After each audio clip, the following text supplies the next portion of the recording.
வெளிமாநிலத்து தொழிலாளர்கள் மரபணு தொழில் வரக்கூடாது. வேற எந்த கதையும் நம்மளுக்கு ஒத்துழைப்பு தராத பட்சத்துல வேலை நிறுத்தம் செய்யலாமா? ஒத்துழைப்பு கொடுப்பீங்களா? எல்லாரும் ஒத்துழைப்பு கொடுப்பீங்களா? பேசலாமா? அங்க போய் பேசலாமா? அந்த மைக்கில சொல்லிட்டோம், எல்லா வேலையும் சொன்னேன். எனக்கு என்னன்னு இன்னும் நிறைய பேர் இருக்கதான் செய்யறாங்க. என் மனசு ரொம்ப கஷ்டமா இருக்கு. யாருக்காக நம்ம கஷ்டப்படுறோம்? யாருக்காக வேலை செய்யறோம்? நமக்காக கஷ்டப்படுறோம்.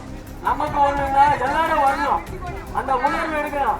சத்தியமா நிறைய பேர் கிடையாதுங்க. நான் சொல்றேன், இன்னும் வரைக்கும் வேலை செஞ்சிருப்பாங்க. நீ பாருங்க, ஐஸ் எடுத்துட்டு இருப்பாங்க. நீங்க பாருங்க, அப்படியே பாருங்க, மனசு கஷ்டமா இருக்காதுங்க.